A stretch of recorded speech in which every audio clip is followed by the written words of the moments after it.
주 손길로 내 삶을 안으시니 그 평강이 나를 덮습니다. 나 비록 넘어지며 흔들리지만 주 내 안에 거하며 나를 붙드시니 내 생각을 주께로 돌리고 주시는 평강의 옷을 입습니다. 주 약속 안에서 내 영혼 평안해 내 뜻보다 크신 주님의 계획 나 신뢰해 두려움 다 내려놓고 주님만 의지해 주 안에서 내 영혼 안전합니다.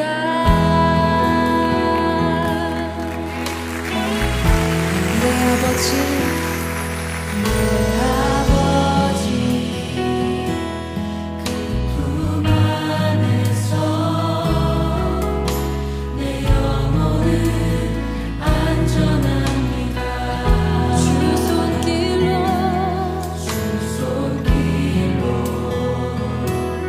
내 삶을 안으시니 그 평강이 나를 덮습니다. 먼저 내 아버지 내 아버지 품 안에서 내 영혼은 안전합니다. 주 손길로 내 삶을 안으시니 그 평강이 나를 덮습니다. 나 비록 넘어지며 흔들리지만 주 내 안에 거하며 나를 붙드시니 내 생각을 주께로 돌리고 주시는 평강의 옷을 입습니다. 주 약속 안에서 내 영혼 평안해 내 뜻보다 크신 주님의 계획 나 신뢰해 두려움 다 내려놓고 주님만 의지해 주 안에서 내 영혼 안전합니다. 주 약속 안에서 내 영혼 평안해 내 뜻보다 크신 주님의 계획 나 신뢰해 두려움 다 내려놓고 주님만 의지해 주 안에서 내 영혼 안전합니다. 나 비록 넘어지며 흔들리지만 주 내 안에 거하며 나를 붙드시 내 생각을 주께로 내 생각을 주께로 돌리고 주시는 평강의 옷을 입습니다. 아멘. 주 약속 안에서 내 영혼 평안해 내 뜻보다 크신 주님의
인도하시는 주님, 우리의 삶이 주님의 손에 있기 때문에 우리 삶에 어떠한 일이 벌어지더라도 우리 삶이 안전하다는 것을 믿습니다.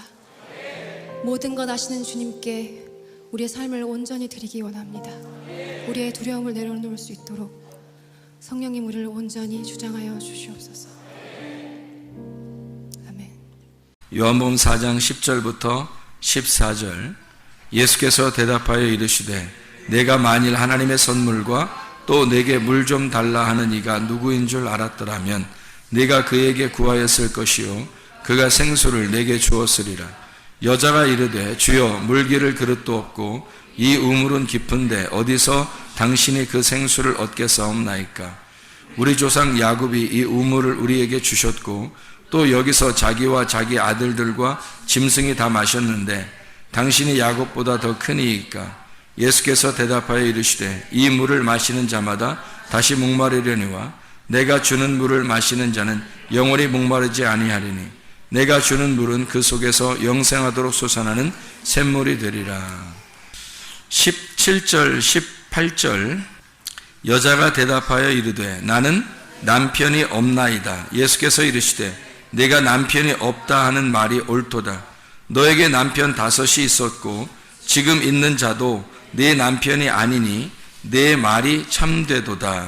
아멘. 이 사마리아 여자에 대한 이야기예요. 우리가 잘 아는 말씀인데 야곱의 우물을 뜰어 오는 그런 여인이었어요. 근데 이 여자가 뭐 계속 왔겠죠. 물 뜨러. 그러니까 자꾸 물 뜨러 오는 것을 하지 않도록 내게 생수의 물을 좀 주십시오. 그렇게 이야기를 했습니다. 그러니까 야곱의 우물이 아랫물이라면 주님께서 주시는 물을 생수, 위에 있는 물이라고 할 수 있겠습니다.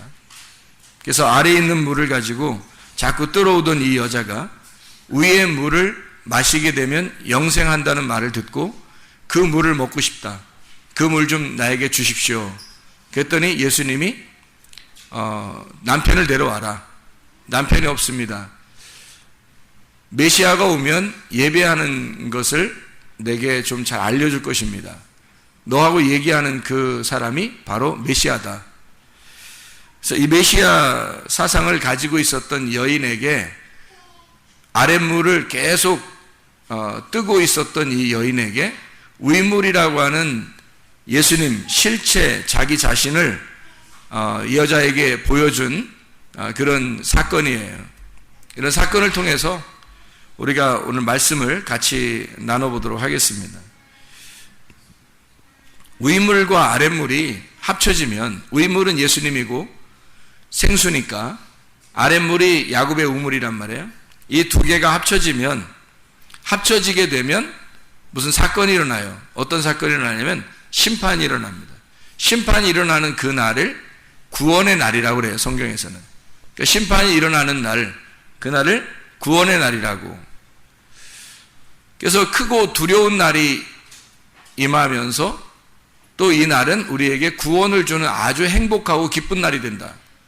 이게 동시에 일어나는 날이 되죠. 노아의 홍수가 아랫물과 위물이 합쳐지니까 그 가운데 있었던 노아 방주는 그 물 위에 뜨면서 구원을 받게 되는 놀라운 일이 있었죠. 나머지는 다 이제 심판을 받는 그런 사건이 있었습니다. 심판과 구원이 동시에 일어나는 그런 날이 바로 위물과 아랫물이 합쳐지는 날이에요. 예수님은 자기가 위의 물이라는 생수라고 얘기했고 이 여자는 아랫물을 뜨러 왔었다. 그래서 위물과 아랫물이 합쳐지니까 그러니까 이 여자에게는 한쪽 면에서는 심판을 하고 한쪽 면에서는 구원을 베푸는 그런 일을 하셨다는 게 요한복음 4장의 내용입니다. 합쳐지니까 위물을 알게 되니까 아랫물만 알고 있었던 여자가 위물을 알게 되니까 이 여자가 진짜 물을 발견한 거죠. 그러다 보니까 자기 우물물 통을 버려버리고 사람들에게 그 위의 물을 소개하러 다니게 됐다 하는 얘기입니다. 여기에 이제 어떤 그 물에 대한 이야기를 하다가 예수님이 남편을 좀 데려와라 그런 이야기를 하거든요. 남편이 뭐 하는 자인가 봤더니 물이라고 하는 아래 물의 대표를 남편이라고 여기서 말씀하는 거예요. 그러니까 남편을 좀 데려와라 이렇게 말했을 때는 예수님이 자기가 진짜 남편이다라고 하는 걸 소개하고 싶어서 그런 거겠죠. 위물과 아랫물이 합쳐지는 날, 뭐라고 표현할 수 있는가? 우리에게는 사마리아 여자라는 그 밭에 뭐가 뿌려지는 날이래요. 씨가 뿌려지는 날. 그날이 위물과 아랫물이 합쳐지는 날이에요. 밭이라고 하는 우리 땅이라는 나에게 하늘이라고 하는 그 씨가 위에서 떨어지면 밭과 씨가 하나가 되는 요 만나는 지점이 있잖아요. 요 만나는 지점. 그러면 이 땅이 씨를 통해서 파괴가 되고 들어가죠. 그런데 거기에서 열매가 맺는다는 거죠. 그러니까 땅은 파괴가 되고 들어가는데 그것이 다시 그 파괴된 곳에서 열매가 맺는다는 거예요. 그러니까 심판과 구원이 동시에 일어나는, 씨가 뿌려지면 동시에 그런 일들이 벌어지는 것처럼 아랫물에 위물이 떨어지면 똑같은 일이 벌어진다는 얘기입니다. 이 사마리아 여자에게는 사실 생수의 물이 되신 예수님 오신 것은 씨를 뿌리러 온 거죠. 예수님 자체가 씨를 뿌리러 온 거예요. 아랫물인 이 여자에게 씨를 뿌리러 온 것이다. 합쳐지니까 심판을 받고 합쳐지니까 영생함을 얻더라. 영생함을 얻는 것, 영생함을 얻으니까 영생이라는 것이 여기 있다. 그러면서 예배를 설명해 줘요. 여기서 예배 드리는 것도 아니고 저기서 예배 드리는 것도 아니고 하나님께 예배 드리는 자는 영과 진리로 예배 드린다 하면서 예배에 대한 이야기를, 영적인 예배에 대한 이야기를 해주고 있습니다. 우리가 아까 성경 공부하면서 천국이라고 하는 게 뭐라고 표현했어요? 천국을 뭐라고 설명을 했어요? 사랑이라고 표현했죠. 천국은 사랑이다. 그럼 사랑인데 어떤 사랑이에요? 뭐가 사랑이라고 그래요? 밭에 씨를 뿌리는 걸 사랑이라고 그래요. 아랫물에 위물이 오는 걸 사랑이라 그런다고. 아랫물만 그대로 있을 때는 여자가 계속 물 들어오면서 사실 괴롭다는 거죠. 괴로우니까 위물을 기다린 거예요. 그죠? 생수의 물을 준다 그러니까 얼마나 기대하고 좋아했겠어요. 아랫물만 있을 때는 그에게 행복이 없었다고요. 그런데 위물을 준다고 그러니까 그 여자의 눈이 떠진 거예요. 그만큼 위의 물이 행복을 전해주는 하나님의 사랑이었죠. 밭이 그냥 있을 때는 사랑을 못 느끼고 있다가 씨를 전달해 줄 때 그때 그 밭에 씨가 떨어지는 순간 밭은 사랑을 느끼는 거죠. 그렇죠? 그래서 밭에 씨가 떨어질 때 그걸 사랑이라고 여긴다. 반대로 지옥은 어떤 곳이에요? 천국은 사랑이 있는 곳이라면 지옥은 어떤 곳이에요? 미움이 있는 곳이에요. 그러니까 미워하면 지옥을 사는 거예요. 사람이 그 미워해도 거기에 매여 있거든요. 사랑을 해도 거기에 매여 있어요. 근데 사랑을 하면서 매여 있으면 행복하고요. 미워하면서 매여 있으면 불행합니다. 행복이 천국이고 불행한 것이 지옥이에요. 그렇죠? 그래서 지옥이라고 하는 건 밭에 하나님의 아들의 씨가 뿌려지는 게 아니라 짐승의 씨가 뿌려진, 땅에 씨가 뿌려진 거예요. 땅의 말씀, 거짓 말씀이 뿌려진 사람들, 이런 것을 지옥이라 그렇게 말하는 겁니다. 그러면 우리가 갈라디아서 4장에 보면 어떤 언약의 두 언약에 대한 이야기가 나와요. 갈라디아서 4장에 두 언약, 어떤 언약이 나와요? 사라와 하갈을 통해서 사라에게는 예루살렘의 언약, 하갈을 통해서는 시내산의 언약. 그래서 하갈을 통해서는 이스마엘이 나오고 사라를 통해서는 이삭이 나온다. 그래서 이삭이 나오는 사라를 통해서는 위에 있는 말씀을 얘기하는 거고, 그리고 하갈을 통해서 이스마엘이 나오는 것은 아래에 있는 말씀을 갖다가 이야기하는 거다. 그 두 언약을 아랫 말씀과 위의 말씀, 아랫 물과 위의 물을 갖다가 설명하는 게 갈라디아서 4장의 말씀이에요. 그러면은 갈라디아서 4장의 두 언약이니까 잘 생각해 봐요. 땅에 있는 말씀과 하늘에 있는 말씀을 두 언약이라 그러는데, 땅에 속한 사람, 하늘에 속한 사람, 땅에 속한 사람의 열매가 이스마엘, 하늘에 속한 사람의 열매가 이삭, 이렇게 나누어진단 말이에요. 갈라디아 4장에 그걸 두 언약이라 그러죠. 두 여인을 통해서 두 언약이 나온단 말이에요. 이건 마치 광야에 어떤 씨를 받느냐에 따라서 갈라지는 것과 같아요. 그래서 광야를 거쳐서 가나안 땅으로 들어가는 사람이 있는가 하면 광야에서 멸망하거나 애굽으로 돌아가는 사람이 있다는 거죠. 가나안 땅으로 올라가는 열매가 돼야 되죠. 그래서 광야라는 여자에서 열매를 어떤 씨를 받느냐에 따라서 가나안 땅으로도 갈 수 있고 광야에서 멸망받을 수도 있다는 얘기예요. 광야에서 멸망받는 사람들은 하갈의 씨를 받은 거고요. 가나안 땅으로 올라가는 사람들은 사라의 씨를 받은 사람들이에요. 그래서 이삭이라는 하나님의 아들들이 아브라함의 아들이 되는 거고, 이쪽에 하갈의 종의 아들들이 되는 것은 율법에 의해서 광야에서 멸망당하는 자들을 얘기하는 거예요. 이게 두 언약이라고 그렇게 말하는데요. 예루살렘의 언약과 시내산의 언약, 이렇게 이야기하는 것입니다. 그럼 예루살렘의 언약과 시내산의 언약을 뭘로 비교할 수 있어요? 성경에 갈라디아 4장에 예루살렘의 언약과 시내산의 언약이 있어. 두 언약이 있다 그래요. 두 어머니로부터 언약이 이렇게 두 개가 있다 그랬는데, 그게 어떤 걸로 열매가 나타나냐면 갈라디아서 5장에 열매가 나타나죠. 갈라디아서 5장에 어떤 열매로 나타나요? 육체의 열매와 성령의 열매로 나타나죠. 육체의 열매는 어떤 것이다 라고 나와 있고, 성령의 열매는 어떤 것이다 라고 나와 있어요. 그래서 갈라디아서 5장에 그 열매들을 보면 갈라디아 5장 19절부터 21절까지가 육체의 열매, 22절, 23절이 성령의 열매, 이렇게 나오죠. 그러면 갈라디아 4장에 나오는 두 언약을 통해서 열매가 나타나는데, 하나는 육체의 열매, 하나는 성령의 열매.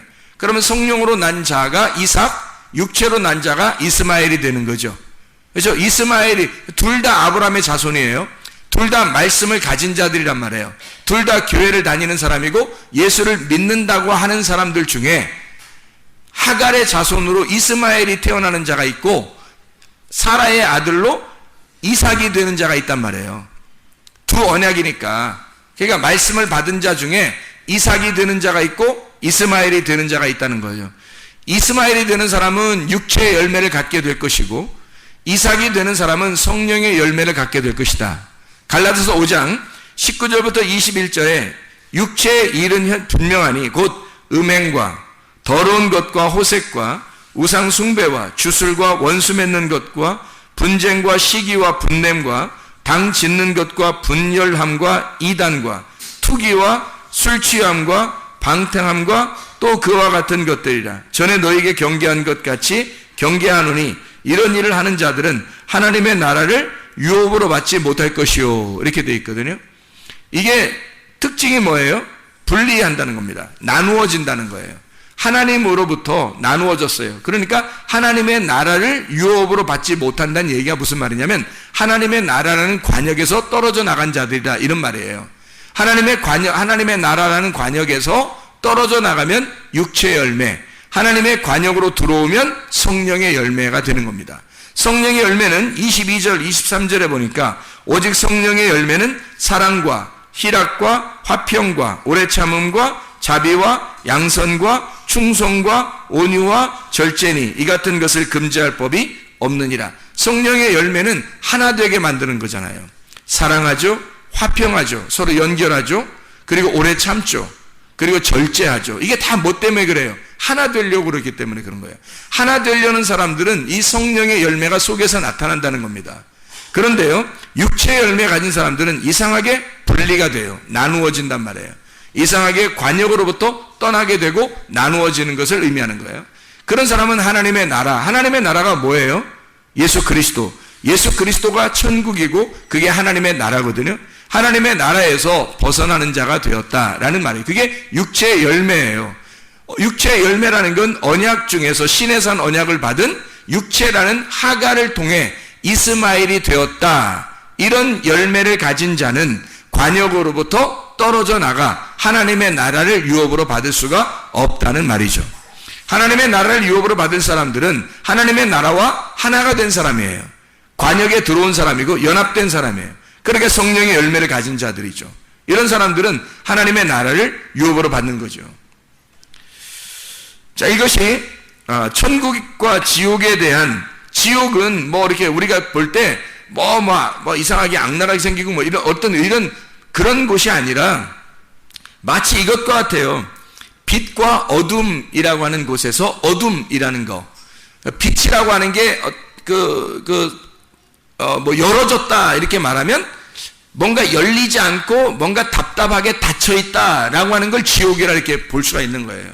하늘을 천국이라 말한다면 땅을 지옥이라고 얘기할 수 있는 것처럼 이렇게 두 개로 나누어서 성령의 열매가 천국이라면 육체의 열매는 지옥이라고 말할 수 있는 거죠. 자기 자신들이 두 언약을 의미하는 거니까. 자, 성령의 열매를 가진 사람들은 의와 평강과 기쁨이 있죠. 의와 평강과 기쁨이 하나님의 나라죠. 그러면 반대로 지옥에 있는 사람들은 신의 산 언약을 받아 하갈의 자손들은 어떻게 되냐면 육체의 열매를 가지니까, 이 사람들은 육체의 열매를 가지니까 하나님의 나라를 유업으로 받을 수가 없죠. 하나님의 나라에서 벗어난단 말이에요. 그러니까 벗어나게 되니까 자꾸 어때요? 의와 평강과 기쁨이 있는 게 아니라 불안하고 두렵고 무섭단 말이에요. 하나님의 나라하고 반대가 되는 거예요. 자기가 언제 죽을지 모르지만 죽으면 혹시 지옥 가지 않을까? 이런 불안함 가운데 있고 무섭고 이 세상의 미래가 불확실한 거예요. 그래서 막 무섭단 말이에요. 불안해지고 불행을 자기 스스로가 느껴요. 이거는 천국이 아니라 지옥이죠. 디모데후서 1장 7절 말씀, 디모데후서 1장 7절 말씀 알죠? 하나님이 주시는 영은 두려워하는 영이 아니요. 하나님이 안 줬기 때문에, 하나님의 영이 아니기 때문에 그 사람이 두려워하고 있다는 거죠. 두렵고 무섭다는 얘기예요. 하나님이 주시는 영은 두려워하는 영이 아니요, 오직 성령 안에서 능력과 사랑과 절제하는 영이다. 이게 하나님이 주시는 영이 된다, 이 말입니다.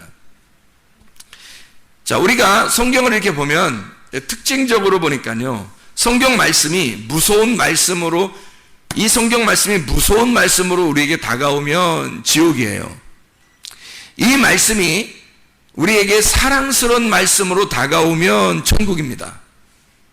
성경을 여러분 자신들이 내가 지금 지옥을 살고 있나, 내가 천국을 살고 있나를 여러분이 구분할 수 있는데, 어떻게 구분할 수 있냐면 하나님의 말씀이 똑같이 증거되고 하나님 말씀을 똑같이 읽는데 이 말씀이 두렵고 무섭고 불안하면 그러면 지옥을 사는 겁니다. 여러분의 생활이. 근데 의롭고 평강하고 기쁘고 괜히 행복하고 이게 사랑스러워, 하나님 말씀이 여전히 나를 사랑하는 사랑스러운 말씀으로 다가오면 그러면 천국이에요. 그럼 무조건 좋은 얘기만 해서 사랑스러운 말을 막 뽑아가지고 얘기하면 천국이겠네? 그런 의미가 아니고요. 그런 의미가 아니라 율법을 얘기하는데, 심판을 얘기하는데 그 말씀이 오히려 우리에게는 천국의 말씀으로 들려지는 거죠. 왜냐하면 진짜 하나님의 말씀은 우리에게 심판을 통해서 구원하려고 하는 하나님의 사랑의 의도가 있었기 때문에 그래요. 그 의도가 위물이 아랫물에 합쳐지면서 위물이 떨어지는 이유는 바로 그를 구원하기 위해서라는 얘기죠. 근데 사실은 위물이 아랫물에 떨어지면 심판이 오거든요. 그러니까 심판이 오는 게 그게 우리에게 구원이라는 말씀으로 다가오면 천국이라는 얘기입니다. 근데 만약에 이것이 두려움으로 다가오면 지옥인 거죠. 요한계시록을 보면 여러분, 요한계시록에 막 이렇게 무서운 장면들이 나와요. 어디 나오죠? 6장부터 18장까지 말씀 보면요, 6장부터 18장까지 말씀 보면 7인, 7나팔, 7대접, 그 부분 보면은 상당히 부담스러워요, 안 부담스러워요? 부담스럽죠? 부담스러워요. 이렇게 막 멸망하고 막 두들겨 부시고 막 그렇게 하는 것 같아요. 이런 모습들이 보이죠. 그러면은 그 부분을 읽을 때 여러분이 그 부분이 무서워요, 무서워져요, 아니면은 행복하고 사랑스러워져요? 이상하죠? 요한계시록에 6장부터 18장까지를 읽으면서 정말 그 말씀이 사랑의 말씀으로 다가오면 천국인 거고, 그 사람이요. 그게 무서운 말씀으로 오면 지옥입니다. 이건 뭐 제가 말하는 게 아니라 어쩔 수 없어요. 성경이 그렇게 되어 있으니까 그런 거예요. 제가 무슨 얘기를 하는지 여러분이 들어보면 이해를 합니다. 여기에 있는 일곱 인, 일곱 나팔, 일곱 대접은 뭐 때문에 쓴 것인지를 여러분이 알아야죠. 뭐 때문에 썼는지를. 자, 창세기 우리가 2장에 보면 에덴 동산이 나와요. 강이 몇 개 나와요? 4개가 나옵니다. 비손강, 기혼강, hit데겔, 유브라데 이렇게 4개의 강이 나오거든요. 근데 이 4개의 강에서 유브라데 강이 좋은 밭이다 이렇게 이야기를 했어요. 그걸 설명하기 위해서 강이 4개가 나오는 거고, 강 4개 나오는 것이 요한계시록의 21장, 22장에 보면 그게 생명수의 강으로 강이 나와요. 생명수의 강. 그러면 여기서 몇 가지의 강이 필요 없는 거예요. 천국은 생명수의 강만 있으면 되는 거거든요. 생명수의 강, 이게 있으면 거기가 12가지 과실을 맺는 생명수의 강만 있는 거예요. 그러니까 에덴 동산에 있었던 강이 요한계시록의 새 예루살렘에는 생명수의 강으로 바뀌어서 나온다는 거죠. 그러면 틀림없이 하나님은 에덴 동산에 있는 강을 생명수의 강으로 바꿔놓는 거죠. 이게 성경이란 말이에요. 그러니까 여러분 보세요. 요한계시록 6장부터 18장까지 일곱 인, 일곱 나팔, 일곱 대접이라는 말씀들은 무엇 때문에 있는지를 알아야 되겠죠. 왜 그 요한계시록의 그 어마어마한 마지막 성경의 부분에 왜 이런 어마어마한 무서운 이야기들이 써 있는가? 우리를 겁주려고 그러는 건가? 그런 말씀들인가 과연? 아니라는 거죠. 이 말씀은 뭔가 의미가 있어서 쓴 거라는 얘기입니다. 자, 보세요. 창세기 1장에 보면 천지 창조를 며칠 동안 해요? 6일 동안 하죠. 천지 창조를 6일 동안 해요. 6일 동안 하고 7일째 되는 때 뭐 해요? 안식을 하고 하나님께서 쉬시고 안식하셨다. 근데 사실 안식일 날 돼서 요한복음에 보면 안식일 날 예수님이 자꾸 안식일 날 그 선한 일을 하죠. 그리고 예수님이 십자가 못 박혀 돌아가시면서 자기 자신이 모든 일을 끝내고 쉰다라는 말을 해요. 자기가 일을 다 끝내는 걸 쉰다 그렇게 말해요. 그러면 일을 하고 안식일 날 자기가 일하면서는 우리 보고 어떻게 쉬라고 그러는데 그걸 안식일이라고 그랬죠. 그리고 마지막에 자기가 그 안식일 모든 것을 다 몸을 바쳐서 생명을 주고 죽는 것을 안식일의 완성이라고 그래요. 그래서 안식일의 완성의 그 안식일 날 무덤에 들어가 있는 거예요. 무덤에, 안식일 날 무덤에 들어가 있는 거예요. 그리고 안식 후 첫날 살아나는 거죠. 무덤에서 부활하는 거란 말이에요. 그럼 안식일 날 틀림없이 어디 있었단 얘기예요? 무덤에 있었단 얘기예요. 그죠? 무덤에 있었단 얘기는 일을 끝내고 쉰다는 얘기인데, 일을 끝내고 쉰다는 걸 뭘로 표현했다고요? 죽음으로 표현했단 말이에요. 예수 그리스도가 자기의 죽음을 일을 쉬는 것으로 표현했다는 얘기죠. 그리고 자기가 부활하는 거죠. 그 다음날 부활. 누구를 위해서 부활하는 거예요? 우리를 위해서 부활하는 거예요. 죄 때문에 죽으시고 우리의 의로우심을 위하여 부활하셨느니라. 이해가 되시죠? 그래서 우리의 의로우심 때문에 주님이 부활하시는 거예요. 우리를 의롭게 만들려고 8일날 부활하는 거예요. 그러니까 예수님 혼자 부활하시려고 8일날 부활하는 게 아니라 교회라는 교회의 숫자 8, 새로운 부활의 숫자인 8을 부활시켜서 새로운 시작을 만들려고 8일날 부활하시는 거라고요. 자, 6일날 창조하신 것이, 그러면 6일날 창조한 것이 영원해요? 아니면 이것이 무너져야 될 거예요? 무너져야 될 거라고요. 그러면 6일날 창조한 것은 이 세상을 창조한 거예요? 나를 창조한 거예요? 나를 창조한 거라는 거예요. 이 세상도 물론 창조했죠. 이 세상도 창조했는데, 그런데 나를, 이 세상을 창조한 것은 나를 창조한 것을 알려주려고 그림자로 보여주는 거잖아요. 실체가 나라고요. 이 세상은 실체가 나라고요. 내가 실체고 저거는 모형이라는 거예요. 내가 실체고. 그러니까 나를 위해서 세상을 만든 거죠. 6일날 동안. 그러니까 6이라고 하는 건 누구를 얘기하는 거예요? 나를 얘기하는 거예요. 6은 나를 얘기하는 거고 7은 예수님을 얘기하는 거란 말이에요. 8은 교회를 얘기하는 거고요. 그러니까 나는 죽고 예수 그리스도가 살아서 나의 신랑이 되시면 내가 신부인 교회, 팔이 된다는 얘기예요.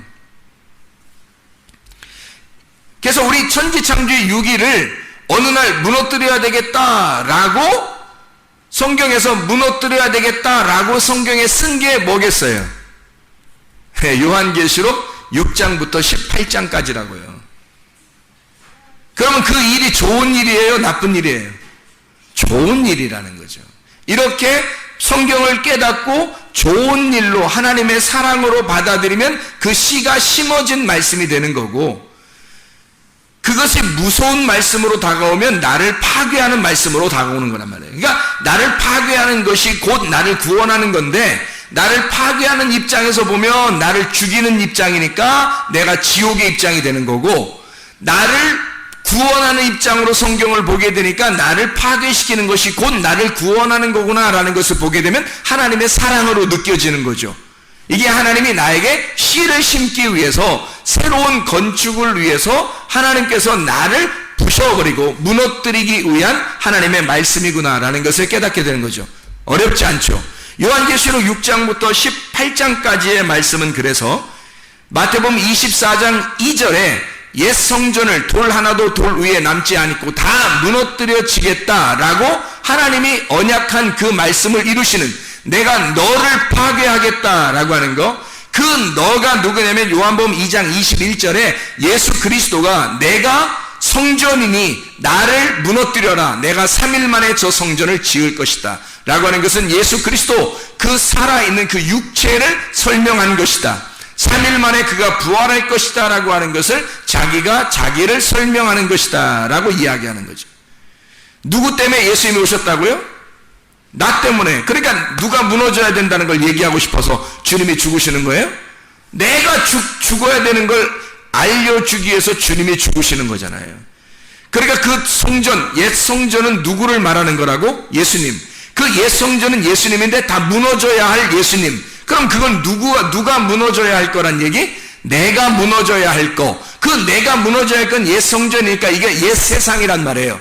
옛 세상인 내가 무너지는 거니까 하나님이 창조한 이 세상, 옛날에 창조했던 창세기 1장의 창조는 무너지고 새로운 창조가 다시 건설될 것이다 라고 하는 게 요한계시록의 일곱인 일곱 나팔 일곱 대접으로 무너뜨리고 신랑 되신 어린 양 예수를 만나 새로운 천국, 새로운 새 예루살렘을 건설하는 이야기를 요한계시록에 쓴 거란 말이에요.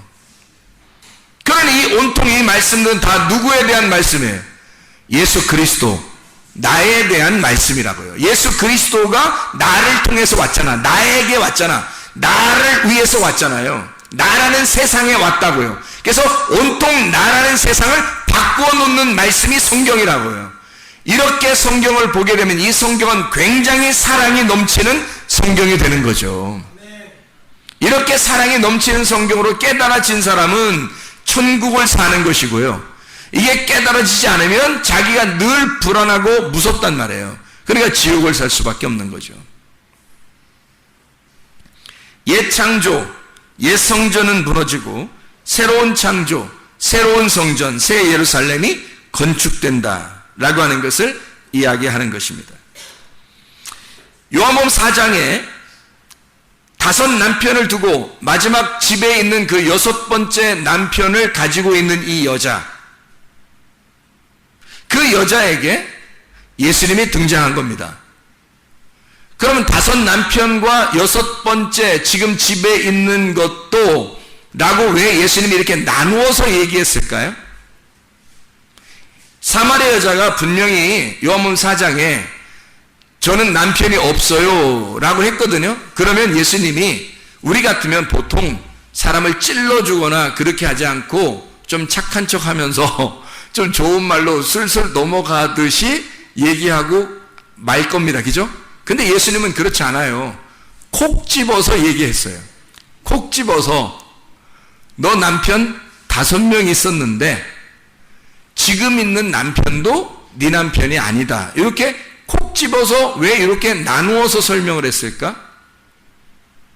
5 남편 그리고 지금에 있는 남편 이렇게 이야기했잖아요. 그럼 5 남편이 있었고 지금에 있는 남편, 그러니까 지금 있는 남편은 몇 번째예요? 6번째라는 얘기죠. 6명의 남편이 네 남편이 아니다라고 하는 걸 콕 집어서 이야기했다는 거죠. 잘 생각해 보세요. 이 여자가 가지고 있었던 5남편이라고 일부러 딱 구분해 가지고 5남편을 둔 것은 율법을 말하는 겁니다. 율법이라는 남편이 너에게 있었다. 네가 이제까지 섬기던 네 조상으로부터 내려오던 율법의 남편이 있었다는 얘기예요. 5이. 근데 그게 너라는 거예요. 그게 너라는 거야. 6번째. 그 남편과 아내는 하나잖아요. 남편과 아내는 하나잖아. 그 율법의 남편을 가지고 있던 네가 지금 6번째 바로 너야. 그것도 네가 아니야. 그건 모형이지 실제가 아니다. 실체가 오면, 위의 말씀이라는 실체가 오면 너는 무너지는 거야. 그래서 5남편과 6번째 있었던 이 남편도 너의 것이 아니다 라고 하는 거죠. 여기 사마리아 여자는 어떤 여자와 똑같아요. 그러니까 어떤 여자와 똑같아요? 향유옥값 깨뜨린 여자하고 똑같죠. 향유옥값 깨뜨린 여자도 자기의 가지고 있는 걸 다 깨뜨려서 예수님께 드리고 내 건 없어요 그랬잖아요. 내 건 없어요. 그러니까 예수님이 자기를 주셨잖아요. 자기의 말씀을 주셔서 이 여자가 가는 곳, 이 복음이 가는 곳마다 이 여자의 행한 것도 같이 복음을 전파해 줘라. 이 여자의 행한 것 자체가 복음이다. 다시 말하면 복음이 전달되는 곳에 이 여자가 갈 수 있도록 해라 그 말이거든요. 예수 그리스도라는 복음이 전파될 때 이 여자도 함께 있다는 거예요. 그러면 여자가 예수, 예수가 여자, 이거 둘이 뭐가 됐다는 얘기예요?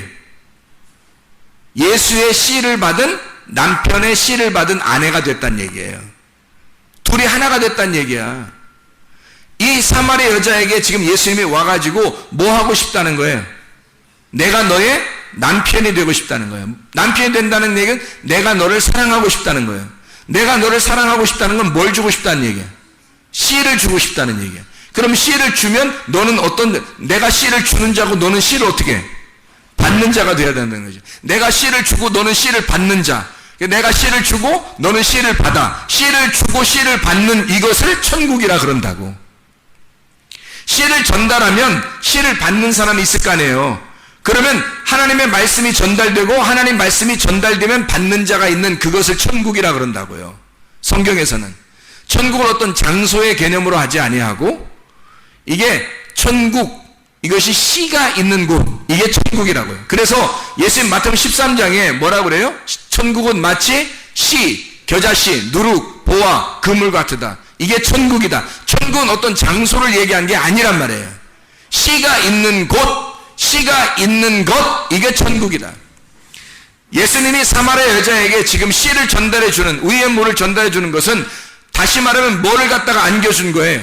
천국을 갖다 준 거란 말이에요. 향유값 깨뜨린 여인, 이 여자가 향유값 깨뜨리고 나서 자기의 모든 걸 다 드렸는데 뭘 받은 거예요? 그러니까 씨를 받은 거예요. 천국을 받은 거란 말이에요. 말씀, 생명, 빛, 진리, 어린 양 되신 그 예수님, 그래서 어린 양으로 오신 그분이 핵심이라고요. 진리의 핵심. 그러니까 예수님이 향유값 깨뜨린 여인 그 앞에서 뭐라 그래요? 이 여자가 나의 장례, 나의 죽음을 준비했다. 내가 어린 양으로 온 것을 철저하게 준비가 되었다 이 말이에요. 그게 복음이라. 복음이라는 그 진리가 어린 양으로 오신 그분, 그 예수가 죽는 곳, 그 죽음, 그것이 복음이다. 이 다섯 남편을 가진 자, 6번째 남편도 율법을 가진 이 여자가 자기의 율법을 깨뜨리고 예수 그리스도라는 복음을 받게 되었어요. 이 땅에 하늘이 이 땅에 내려왔구나. 나에게 씨가 내려왔구나. 라는 것을 그 자리에서 목격하게 됐다는 거죠. 이 여자가. 요한복음 4장에.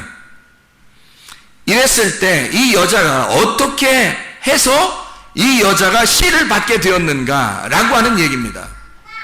어떻게 이 여자에게 위에 있는 생수가 오게 되었는가? 어떻게 예수님은 이 여자에게 일부러 찾아가서 만나 주었는가 하는 얘기예요. 어떤 여인이니까 그런 거예요? 그만한 자격이 있어서 그런 거예요? 그만한 자격이 있으니까 예수님이 가가지고, 만나주고 생수를 주고 씨를 전해준 거예요? 그냥 여자는 가만히 있었어요. 여자는 예수님에게 사랑받고 싶은 마음도 없었고요. 그 남자하고 다 그랬던 건데, 이 사마리아 여자 입장에서는, 근데, 어떤 여자인데 예수님이 막 사랑하고 싶어 하고, 씨를 주고 싶어 하고, 그렇게 와가지고 만나느냐 이거예요. 이 여자는 틀림없이 이런 여자였어요. 이 여자는 5 남편을 가진 여자, 그리고 또 하나의 남편이 있는 여자로 봐서 이 여자는 율법적인 사람입니다. 율법적인 사람이기 때문에 주님이 찾아오신 거예요. 여러분, 근데 그 율법으로 있는 그 남편들이 자기의 남편이 아니라는 것을 알았어요. 여자가 율법 안에 살고 있는데 그 율법 안에서 이게 진짜 내 남편이 아니라는 걸 알았어요. 진짜 남편은 어딘가에 있다. 하늘에 있다. 땅에 있는 게 아니라, 땅에선 율법을 지키죠. 근데 하늘에 내 남편이 있다. 율법을 넘어선 나의 남편이 하늘에 계시다. 그래서 나의 남편이 이 땅에 없는 거다. 율법적으로 충분히 살아가고 있는 여자인데 남편이 아닌 거예요, 이게. 그걸 알았던 거예요. 자, 어떤 얘기인가, 이게? 어떤 얘기를 하는 거예요? 이 여자는 규칙적인 사람이었다는 거죠. 야곱의 우물에 규칙적으로 물을 들어오는 여자예요. 그리고 남편이 5이 있었고, 그리고 한 명의 남편이 있는 거로 봐서 이 여자는 철저하게 율법적인 여자였다는 거죠. 그런 사람에게 주님이 찾아오신다는 겁니다. 여러분 어때요? 자, 예수님을 만났어. 이 여자가 만나고서 물을 다 떴어요. 이제 생수가 뭔지 알았어. 하늘의 물이 어떤 건지 알았어. 하늘에서 오신 예수님, 그 생수가 어떤 건지 알았어요. 이 여자가 알고 거기서 예수님을 만나고 나니까 너무 좋아서 물동이를 다 버려두고 사마리아 사람들한테 가가지고 막 다 여기 내가 만난 메시아를 봐라, 그리스도가 아니냐, 내가 만난 거 봐라, 막서 이분이 진짜 하늘의 아들이다 막 얘기하면서 내가 이토록 기다렸던 그 남편이 왔다 하면서 막 소개를 했거든요. 좋아서 남편이 너무 훌륭하니까, 하늘에서 온 왕자란 말이에요. 백마탄 왕자가 내려왔으니까 막 자랑하고 싶어서 확 자랑을 해버렸거든요. 자랑하고서 물도 하나도 안 뜨고 집에 그냥 돌아갔다. 그 다음날도 물도 안 들어왔다. 그 다음날도 물도 안 들어왔다. 이래요? 그랬겠어요? 사마리아자가? 아니에요. 물동에 버려두고 막 전달하고 가서 다 얘기하고 난 다음에 다시 우물가에 와서 물동이 다시 들고 집에 간단 말이에요. 물 떠가지고 집에 간단 말이에요. 그 다음날 되면 또 역시 물을 또 먹어야 되니까 물을 갖다가 끌어온다는 거죠. 그 다음날에도 또 물을 왜? 규칙적인 여자니까. 근데 옛날에 야곱의 우물에 와서 물을 뜨던 거하고 이제는 달라졌죠. 나중에 들어올 때는 달라지겠죠. 어떻게 달라질까요? 마음이 달라지죠. 내가 여기서 내 새로운 남편을, 진짜 그리스도를 만난 장소다. 내가 진짜 말씀을 만난 그 장소, 거기에 내가 간다는 것은 흥분되는 일이죠. 기쁜 일입니다. 행복한 일인 거예요. 그러니까 행복한 마음을 가지고 물을 들어오는 거죠. 그 다음부터는. 그 전에는 어땠어요? 행복한 마음이 아니었다고요. 불행하고 힘들고 어렵고 괴로운 마음으로 온 거라고요. 자기를 진짜 죽는 마음으로 찾아온 거예요. 늘 이렇게 와서 꼭 죽을 것 같은 거예요. 이거 먹고 죽으리라. 구약에서도 엘리야가 찾아간 여자 하나 있었죠. 과부, 사르밧 과부. 아들하고 이거 먹고 죽으려고요. 그랬더니 엘리야가 뭐예요? 그거 나한테 줘봐 먼저. 그거 나한테 먼저 주면, 처음에 엘리야 가가지고 물 좀 주소 이렇게 했고요. 그래서 이제 그 다음에 떡 얘기를 하면서 떡 한 덩이 낮추면 안 잡아 먹지 이렇게 얘기했다가, 그래서 이제 여자가 나 이거 먹고 죽을라고 했었는데 그 나 먼저 줘. 그러면 떡이 계속 마르지 않고 영생할 거다, 이런 얘기를 해줘. 똑같이 사마리아 여자한테도 처음에 예수님 만나자마자 물 좀 주소 이렇게 하죠. 그 다음에 물 얘기는 안 하고 이제는 뭐 남편 데려와라 얘기하고 내가 물 줄게 그래요. 물 좀 주소 해놓고 자기가 물 준다 그래요. 그죠? 급한 거죠. 예수님도 자기가 막 얘기하고 싶은 걸 빨리 얘기하고 싶은 거야. 너무 급한 거야. 너무 사랑스러운 여자라 그냥 막. 근데 어떤 여자이기 때문에 사랑스럽다고요? 율법적인 여자니까 사랑스러운 거예요. 이게 이제 성경을 우리가 좀 깨달아야 된다는 겁니다. 성경을 좀 이해해야 된다는 거예요. 사람들이 교회에 온다고 자기는 교회에 오면 구원을 받을 거야, 나는 교회에 오니까 천국 갈 거야 라고 생각하고, 그리고 예수 믿었잖아, 난 예수 믿는다고 했어, 고백했어, 그러니까 내가 예수 믿으니까 나 천국 가, 이렇게 얘기하는 사람이 굉장히 많다는 겁니다. 이거 착각입니다. 착각이에요. 우리는 어떻게 해야 구원을 받는가? 고넬료라고 하는 사도행전 10장의 고넬료도 그가 경건하여 하나님께 거룩하게 예배드리는 자로, 그가 날마다 몸에 구제하는 것이 몸에 밴 사람이면서 날마다 그가 그의 가족들과 함께 기도하기를 힘썼던 사람이었다라고 사도행전 10장은 우리에게 소개하고 있습니다.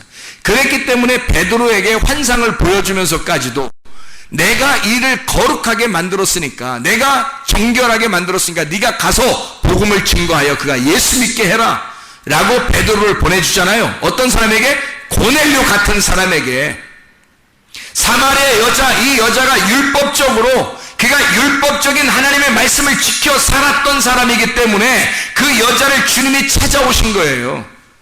그 이 율법적인 그 여인에게 진짜 율법이신 남편 예수, 복음 대신 그 율법이 복음이 돼서 나타나신 겁니다.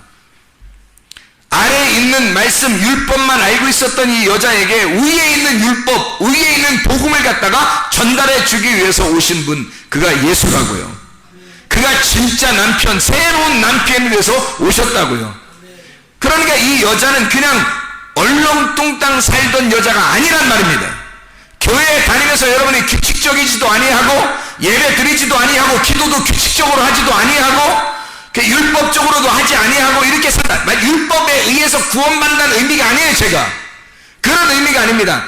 율법적으로 여러분이 이렇게 하니까 구원 아니에요. 은혜로 구원받아요. 하나님은 우리에게 구세주로 오셨습니다. 너희가 자격이 없는데 은혜로 구원해 주려고, 은혜로 구원해 주려고 오신 구세주죠. 그러나 구세주를 받아들이는 사람 반드시 예수 그리스도를 주인으로 여긴다는 겁니다. 그냥 우리가 아무렇게나 내가 주인 행세하지 않는다는 거예요. 예수 그분을 나의 남편이요 철저한 나의 주인으로 여긴다는 거죠. 구세주로 영접한 사람은 주인으로 섬긴단 말이에요. 그리스도를. 근데 그리스도인들이 대부분 그리스도인이라고 하면서 예수 믿는다고 하면서 자기는 철저하지 못해요. 말씀적으로도 철저하지 못하고 예배에도 철저하지 못하고 기도하는데도 철저하지 못해요. 그러면서도 나는 구원받았다고 얘기해서 방종하기 시작합니다. 대부분이 그냥 방종해요. 방탕하는 겁니다. 타락한 거예요. 예수가 십자가 못 박혀 죽으시는 그 모습이 나의 죽음이었다면 그냥 그 사람이 아무렇게나 살 수 있겠느냐 하는 얘기예요. 그럴 수 없습니다. 사마리아 여자는 철저한 율법주의였어요. 철저하게 율법에 의한 남편을 가지고 있었던 사람이었다는 거죠. 근데 주님은 그 여인에게 나타나신 겁니다. 그냥 대충 자기의 중요한 것들이 자기 중심으로 자기 중요한 것들을 먼저 생각하는 사람에게 하나님이 막 나타나서 구원해 주는 것이 아니에요. 고넬료 같은 사람에게 나타나 구원하는 것이고 사마리아 여자 같은 사람에게 나타나 구원하는 것이라 이 말입니다. 그냥 아무나 사라밧 과부 보세요. 그날 먹고 죽으려고 했던 여자였어요. 그러니까 하나님이 구원하시는 거예요. 우리 교회에 이 집사님이라고 있어요. 약을 다 털어먹고 그날 죽으려고 딱 준비하고 전화도 안 받고 있는데 전화가 계속 울린 거예요. 강 권사님이 계속 기도하다가 이상하게 거기 전화를 하고 싶은 거예요. 그래서 전화를 계속했다. 안 받아요. 너무 안 받으니까 이상하니까 찾아간 거예요. 찾아가니까 전화도 안 받고 약을 이만큼 들고서 먹으려고 했던 중이었단 말이에요.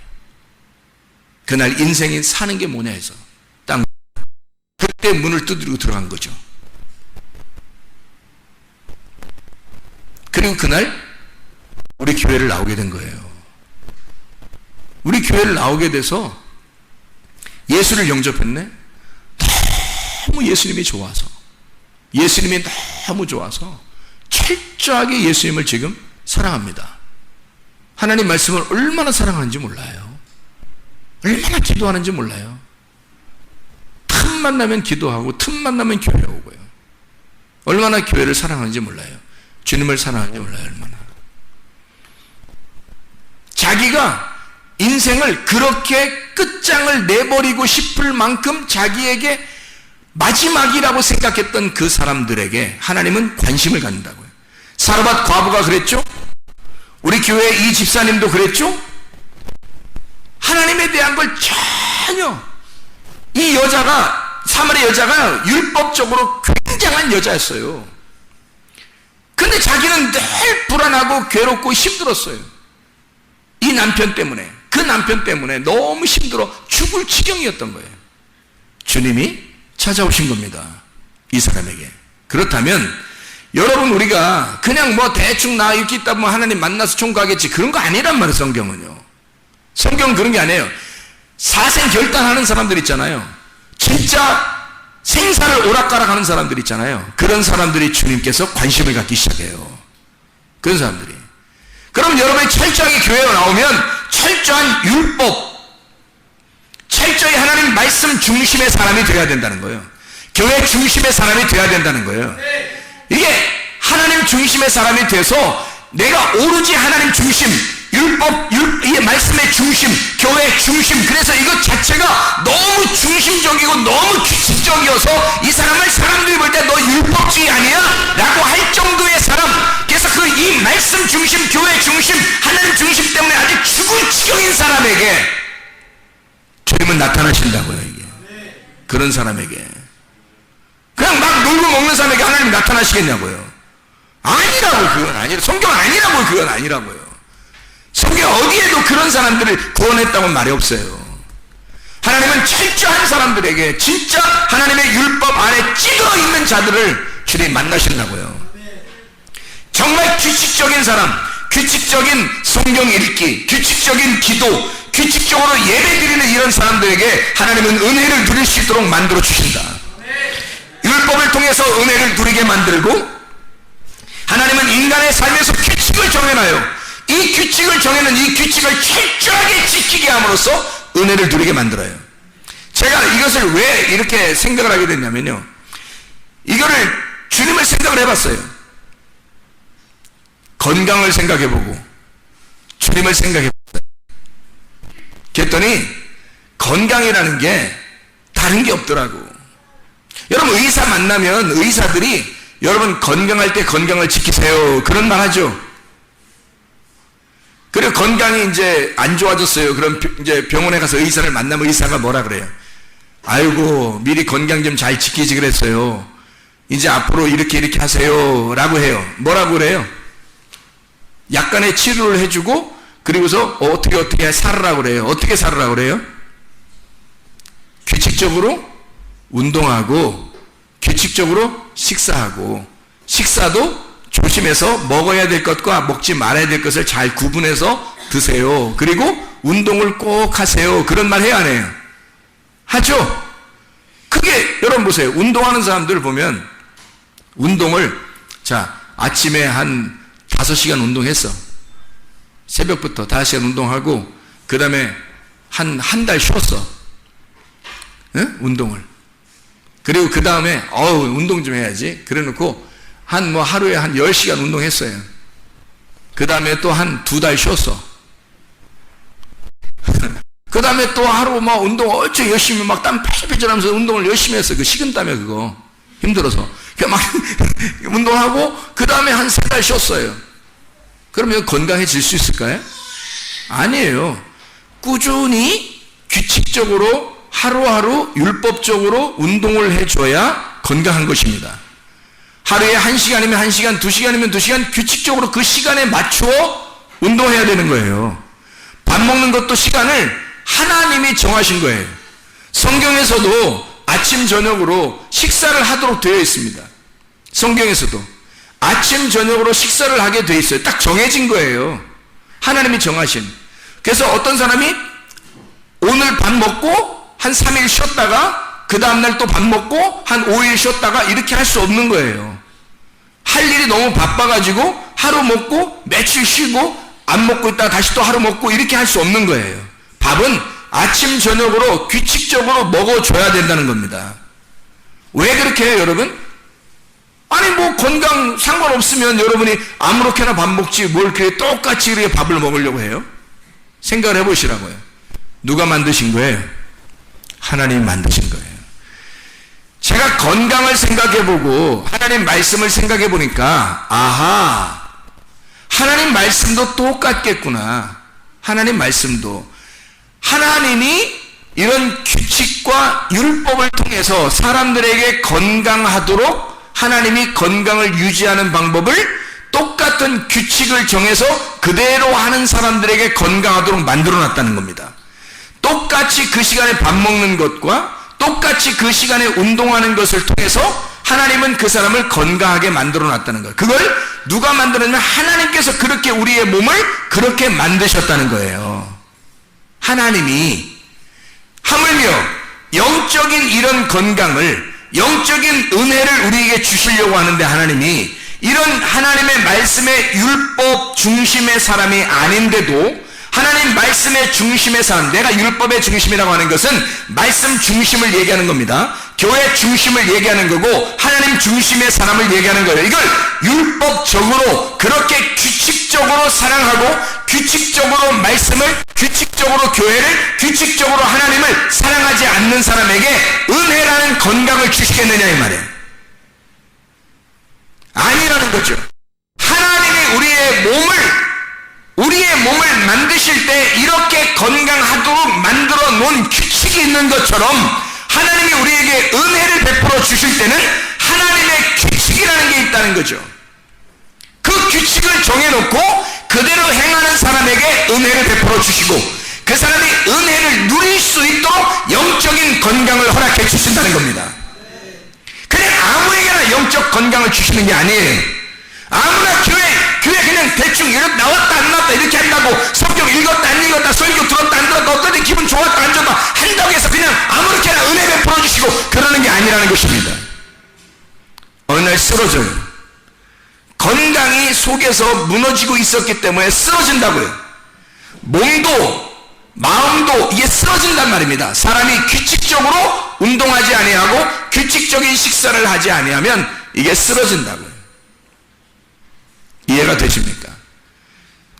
반드시 하나님은 우리에게 규칙적인 식사와 운동을 통해서 건강을 유지하도록 하나님이 우리 몸을 그렇게 만드셨다면 우리의 영혼도 하나님이 그렇게 만드셨을 거라는 겁니다. 우리의 영혼은 반드시 규칙적이라는 말은 성경에서 말하는 건 율법적이라는 얘기입니다. 그 율법을 통해서 은혜를 발견하도록 만들어 놓고 그 율법을 통해서 말씀 중심과 교회 중심, 하나님 중심이라는 이 율법을 통해서 하나님을 만나도록, 그리고 영적인 건강을 유지하도록 진짜 천국을 누릴 수 있도록 만들어 놓았을 것이다라는 얘기예요. 이게 정상이라는 겁니다. 하나님이 우리의 몸을 건강하게 유지하게 하는 방법을 주신 것처럼 우리의 영혼도 하나님은 우리에게 건강하게 유지하도록 만들어 주셨다. 그것은 반드시 말씀 중심적인, 교회 중심적인, 하나님 중심적인, 율법에 의한, 규칙적인 신앙생활에 의한 영적인 건강이었다. 이걸 여러분이 반드시 생각하고, 아하, 그냥 내가 들쭉날쭉 이렇게 한다고 해서 내가 영적으로 천국 가고 영적인 건강을 유지하는 게 아니었구나. 이런 규칙적인 생활을 통해서 하나님은 나의 영혼을 건강하게 만들어 놓고 있었구나. 그래서 우리는 새벽과 저녁에 예배를 드리고 성경을 읽고 있고 기도하고 있는 겁니다. 그걸 통해서 이 규칙적인 생활을 통해서 우리의 영혼을 건강하게 만들기 위해서예요. 그냥 건강한 거 아니죠. 반드시 이것이 오히려 우리에게 건강을 주고 규칙적인 운동과 규칙적인 식사가 우리의 몸의 건강을 가져오는 거죠. 그렇게 영혼의 건강도 반드시 규칙적으로 되어 있을 때 우리에게 영혼의 건강을 주실 수 있다. 이런 하나님의 말씀임을 깨닫고 영혼과 마음과 몸이 다 같이 건강하시길 예수는 축원합니다. 기도합니다. 우리 하나님 아버지 사랑과 은혜를 감사드립니다. 하나님, 사마리아 여자도 율법적인 사람이었고 그 안에서 주님의 사랑을 톡톡히 받은 사람이었습니다. 하나님, 우리도 영적 건강을 유지하기 위하여 은혜를 누리기 위하여 하나님의 말씀적인 교회적인 하나님적인 사람이 되게 하옵소서. 그래서 규칙적으로 주님과 동행하는, 규칙적으로 하나님과 함께 동행하며 살아가는 주의 사람들이 되게 하옵소서. 예수 그리스도 존귀하신 이름 받들어 기도드렸사옵나이다. 아멘.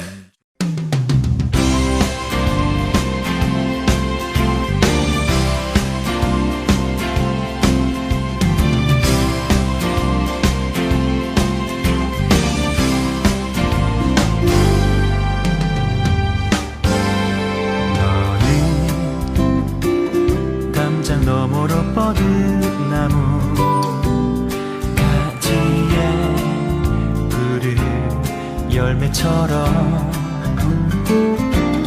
하나님의 귀한 축복이 삶에 가득히 넘쳐날 거야.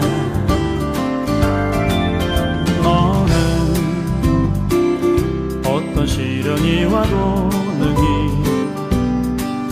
이겨낸 강한 발이 있어. 전능하신 하나님께서 너와 언제나 함께 하시니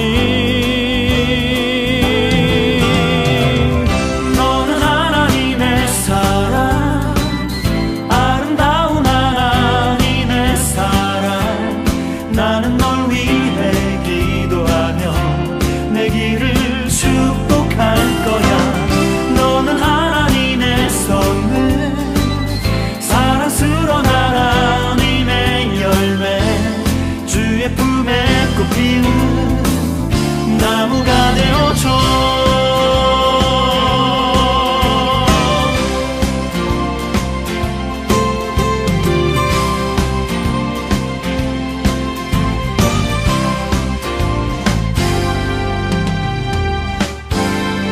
너는 담장 너머로 뻗은 나무 가지에 푸른 열매처럼 하나님의 귀한 축복이 삶에 가득히 넘쳐날 거야. 너는 어떤 시련이 와도 능히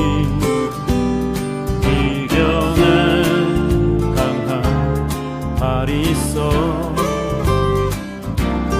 전능하신 하나님께서 너와 언제나 함께 하시니 너는 하나님의 사랑, 아름다운 하나님의 사랑. 나는 널 위해 기도하며 내 길을 축복할 거야. 너는 하나님의 선물, 사랑스러운 하나님의 열매, 주의 품에 꽃피는 나무가 되어줘.